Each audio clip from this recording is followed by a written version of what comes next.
Doctor Yunus সরকার গত প্রায় 15 মাস ধরে সংস্কার করতেছে। আওয়ামী লীগ সরকারের মেইন কথা ছিল দেশের উন্নয়ন, আর ডক্টর ইউনূস সরকারের মেইন কথা হলো সংস্কার। সংস্কার এই 15 মাসে কি সংস্কার করেছে দেশবাসী, আপনারা তা অবশ্যই দেখছেন। সংস্কার এমন সংস্কার হয়েছে যে সমস্ত ব্যাংকগুলো দেউলিয়া, আর শেয়ার বাজার লুটপাট, আর সারা দেশে আন্দোলন বিশৃঙ্খলা, হাদি হত্যা নিয়ে এখন রাজনৈতিক পুঁজি, রাজনৈতিক ফায়দা হাসিলের জন্য সারা দেশে বিভিন্ন মানে নির্বাচন পিছানোর জন্য অপকৌশল সৃষ্টি করার পায় তারা। পুরো দেশে 300 সংসদ সদস্য রয়েছে, যারা আপনারা সচেতন যারা তারা চিন্তা করে দেখেন, এই সংসদ সদস্য নির্বাচিত হওয়ার পর দেশের জন্য, জনগণের জন্য, এলাকার জন্য কে কতটুকু কাজ করছে সেটা আপনারা নিজেরাই বিচার করে দেখেন। এরপরেও আরও এখন গণভোটের পায়তারা করতেছে, গণভোট করে এরা নাকি দেশটা আরও ভালো কিছু করবে, এবং সেখানে প্রস্তাব রাখা হয়েছে দ্বিকক্ষ বিশিষ্ট অর্থাৎ উচ্চকক্ষ একটা পার্লামেন্ট বানাবে, সেখানে 100 জন সংসদ সদস্য আরও যুক্ত হবে সদস্য। তা আমার কথা হলো, 200 জন লোকের বেতন, সুযোগ সুবিধা, ফ্যাসিলিটি, লুটপাট এগুলো করিয়ে শেষ করে দিতেছে দেশ। আরও 100 লোক যদি এখানে অ্যাড হয়, তারা কি করবে সেটা আপনারা বিবেচনা করবেন। বর্তমানে সারা দেশের নির্বাচনের আমেজ, সমস্ত রাজনৈতিক দলগুলা সারা দেশ চষে বেড়াচ্ছে নির্বাচনী প্রচারণার জন্য। সারা দেশ মানুষ, বিভিন্ন এই দলের নেতারা প্রতিশ্রুতি দিচ্ছে দেশের কাজ করবে, জনগণের কাজ করবে, মাজলুমের পক্ষে কথা বলবে, দেশের উন্নয়ন করবে এবং সকল হত্যাকারীদের বিচার করবে। কিন্তু আপনারা দেখেন যে সারা দেশে ধরে নিলাম গ্যাসের তীব্র সংকট, কিন্তু গোডাউনে যখন ম্যাজিস্ট্রেট হানা দেয় ভ্রাম্যমাণ আদালত, তখন দেখেন গ্যাসের সিলিন্ডার বোঝায় এক একটা 1200-1300 টাকার গ্যাস বিক্রি করে 2200-2500 টাকায়, কোনোটা 3000 টাকায় বিক্রি করে। আমরা এই ঢাকা ক্যান্টনমেন্ট এরিয়ায় বারুণট্যাক, বালুঘাট, তারপর হলো মিরপুর, এই আশেপাশে আপনার বা অন্য এলাকায় আপনারা যারা বসবাস করছেন ঢাকায়, দেখবেন যে কোথাও গ্যাস চাইবেন, গ্যাস নাই, কোথাও পাবেন বলবে যে 2900 টাকা দেওয়া দিতে হবে, আর নয় 2200 টাকা 2500 টাকা দিতে হবে। কিন্তু কখনো দেখছেন কোনো রাজনৈতিক দল এই সিন্ডিকেটের বিরুদ্ধে এরা মাঠে নামছে এবং বলছে যে তোমরা এই সমস্ত সিন্ডিকেট বন্ধ করো? কেউ নামে নাই। তাহলে যদি জনসেবা আপনারা করেন, তাহলে এগুলো কি জনসেবার ভিতরে নাই? এগুলো কি জনকল্যাণের জন্য মাজলুমের পক্ষে কথা বলার আপনাদেরকে ফরজ না? কালকে দেখলাম যে যদি আপনারা দেশের উন্নয়ন চান, তাহলে আপনাদের গণভোট হায়ের পক্ষে ভোট দেওয়া নাকি ফরজে কেফায়া। তো গ্যাসের পরিস্থিতি হলো এই লুটপাট, শেয়ার বাজারে 33 লাখ বিনিয়োগকারী, তাদের শেয়ার বাজারটা শেষ। 5টি ইসলামী ব্যাংক, কত শক্তিশালী ব্যাংক, সেই ব্যাংকগুলা দুর্বল ব্যাংক ঘোষণা করে দিয়ে ইচ্ছাকৃতভাবে বাংলাদেশ ব্যাংকের গভর্নর এবং বিএসইসি এরা লিয়েজো করে, সমন্বয় করে ঘোষণা করলো যে মার্জ করবে। আসলে মার্জারের নামে তারা কী করলো? লুটপাট করলো। আপনারা যদি সেই ব্যাংকগুলা, 5টি ব্যাংক যদি শক্তিশালী করার ইচ্ছে আপনাদের থাকে, তাহলে আপনাদের তো উচিত ছিল ব্যাংকটা মার্জার করার সাথে সাথে সমস্ত আমানতকারীদের টাকা ফেরত দেওয়া। আমানতকারীরা এখন রাস্তায় কেন? এখন আমানতকারীরা রাস্তায় তাদের অশ্রু ফেলছে। আর এই নতুন যে সম্মিলিত ইসলামী ব্যাংক গঠন করা হয়েছে, এই 5টি যে ব্যাংক মার্জার করলেন আপনারা, সেই মার্জার করা ব্যাংক থেকে আপনারা লোন নিয়ে এই নতুন সম্মিলিত ইসলামী ব্যাংক পরিচালনা করতেছেন। তার মানে কি?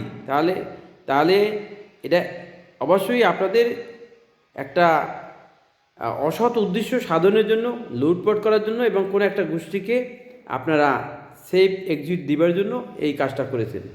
আপনাদের কাছে প্রশ্ন, জাতির কাছে প্রশ্ন, আমাদের ৩৩ লাখ বিনিয়োগকারীর আমরা কষ্টের টাকা এখানে বিনিয়োগ করেছিলাম। আমি বলতে চাই অবিলম্বে এই সমস্ত আমানতকারী এবং শেয়ার বাজারে যে বিনিয়োগকারী যাদের যে শেয়ার ছিল, এই 5টি ব্যাংকের যার যে শেয়ার ছিল সেই শেয়ারগুলো অবিলম্বে তাদের করে চালু করে দিতে হবে, ক্রেডিট করে দিতে হবে। আর যদি আপনারা টাকার অভাব ফিল করেন, টাকা দরকার হয় ছাপাবেন, অথবা এই বিনিয়োগকারীদের করে যদি 25 লাখ টাকার শেয়ার থাকে আপনারা তাদেরকে বলবেন যে ভাই আমরা দেশের পরিস্থিতি খারাপের ভিতরে পড়ে গেছি, তোমাদের 25 লাখ টাকা ইনভেস্ট, আমরা এখান থেকে প্রত্যেক বিনিয়োগকারীর কাছ থেকে আমরা 5,000 করে টাকা কেটে নেব, যার যেরকম ইনভেস্ট সেভাবে। তারপরও দেশের জনগণের কল্যাণে আপনারা কাজ করেন। জামাত ইসলামী এরাও নাকি মাজলুমের পক্ষে কাজ করে, বিএনপি এরাও মাজলুমের পক্ষে কাজ করবে, অন্যায়ের বিরুদ্ধে কথা বলবে। তো এই যে 33 লাখ বিনিয়োগকারীর পুঁজিবাজারের আজকের যে গত 15 মাস ধরে কান্নাকাটি করছে, রাজপথে আন্দোলন করছে উত্তাল, কিন্তু কোনো জামাত ইসলামের একজন লোককে আজ পর্যন্ত আমরা দেখি নাই যে তারা জোরালো কোনো বক্তব্য রাখছে, তারা মাঠে আসছে, একাত্মতা ঘোষণা করছে যে সমস্ত বিনিয়োগকারীদের, অথবা নির্বাচনী ইস্তিহারে কোনো রাজনৈতিক দল ঘোষণা করেছে যে আগামী নির্বাচনে আমরা যদি নির্বাচিত হতে পারি, বিজয়ী হতে পারি, আমরা পুঁজিবাজারের সমস্ত বিনিয়োগকারীদের দিকে খেয়াল রাখবো এবং বাজারকে শক্তিশালী করার জন্য আমরা কাজ করব। কিন্তু আপনাদের নির্বাচনী ইস্তিহারে এই বিনিয়োগকারীদের কোনো কথা আপনারা রাখেননি।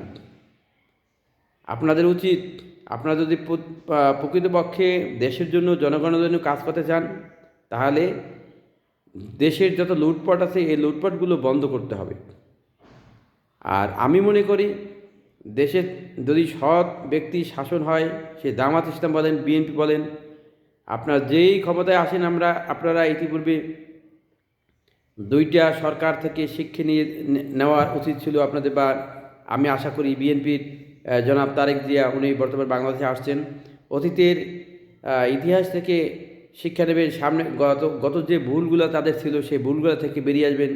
দেশে যে চাঁদাবাজিগুলা চলতেছিল বা এখনও চলমান কিন্তু রয়েছে, সেই চাঁদাবাজিগুলো বন্ধ করতে হবে এবং যত খারাপ অপপ্রচার রয়েছে বিএনপির বিরুদ্ধে, সেই দুর্নাম তাদেরকে গুছিয়ে এবং জনগণের এবং দেশের সকলের পক্ষে কাজ করতে হবে, তাহলেই আমাদের এই দেশটা উন্নত হবে। আর আমি মনে করি যে পার্লামেন্টে 100 সদস্য নতুন করে এই কোঠা বৃদ্ধির চিন্তা থেকে আপনারা সকল রাজনৈতিক দল এবং সরকার সরে আসুন, কারণ এগুলা দেশে লুটপাট বৃদ্ধি করবে। যত পদ সৃষ্টি করবেন এই পদের এগেনস্টে আপনাদের বেতন দিতে হবে, তাদের বিভিন্ন ডিপ্লয়মেন্টে বিভিন্ন ফর্মালিটি আছে, সেখানে খরচ হবে। এই খরচ বৃদ্ধি না করে ছোট একটি দেশ আপনারা লুটপাট বন্ধ করে সচেতনতার সাথে, স্বচ্ছতার সাথে দেশটাকে পরিচালনা করার মতো একটা মন মানসিকতা তৈরি করুন। এবং আমি সর্বশেষ বলতে চাই, আমাদের এই পুঁজিবাজার এটা একটি ঐতিহ্যবাহী বাজার। শ্রীলঙ্কা, ভারত, পাকিস্তান, এই সমস্ত দেশ, দেখেন শ্রীলঙ্কার অবস্থা কত ভয়াবহ খারাপ ছিল, সেই শ্রীলঙ্কাও বর্তমানে পুঁজিবাজারটা অনেক উন্নত বাংলাদেশের চেয়ে। আমি বাংলাদেশ সরকারের প্রধান উপদেষ্টা, সকল রাজনৈতিক দল, বিএসিসি চেয়ারম্যান, আইসিবি আবু আহমেদ এবং অর্থ উপদেষ্টা ডক্টর সালেহ আহমেদ এবং সকল রাজনৈতিক দলকে আমি বলবো অবিলম্বে এই পুঁজিবাজার এবং আমানতকারীদের দিকে আপনারা খেয়াল করুন। পুঁজিবাজার বাঁচান, বিনিয়োগকারীদের বাঁচান এবং শেয়ার বাজারের এই যে বিনিয়োগকারী 5টি ব্যাংকে যারা বিনিয়োগ করেছিল তাদের সমস্ত কষ্টের টাকাগুলো আপনারা ফিরিয়ে দেওয়ার প্রতিশ্রুতি অবশ্যই গ্রহণ করবেন এবং ত্বরিত ব্যবস্থা গ্রহণ করবেন এবং দেশের শেয়ার বাজারটাকে আন্তর্জাতিক মানে একটি বাজার করার জন্য আপনারা বদ্ধপরিকর হবেন এবং সুস্পষ্ট একটি অবিলম্বে ঘোষণা দেবেন বলে আমি আশা করি। সবাই ভালো থাকবেন, সকলে দোয়া করবেন আমার জন্য। ধন্যবাদ। আমি একজন বিনিয়োগকারী, সেই সাথে আমার এই পুঁজিবাজারে বিনিয়োগ ছিল।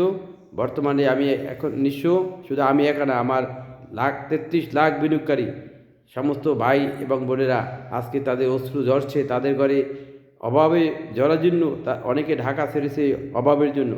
আমি অনুরোধ করব, সবিনয়ে অনুরোধ করব সমস্ত দেশবাসী এবং সংশ্লিষ্ট পরিচালনা পর্ষদ, কোম্পানি এবং বিএসসিসি চেয়ারম্যান, বাংলাদেশ ব্যাংকের গভর্নর ইতিপূর্বে আপনারা যে অবিচার করেছেন, সামনে নির্বাচন, এই নির্বাচনকে সামনে রেখে একটি কথা বলে মানুষ, শেষ ভালো যার সব ভালো তার।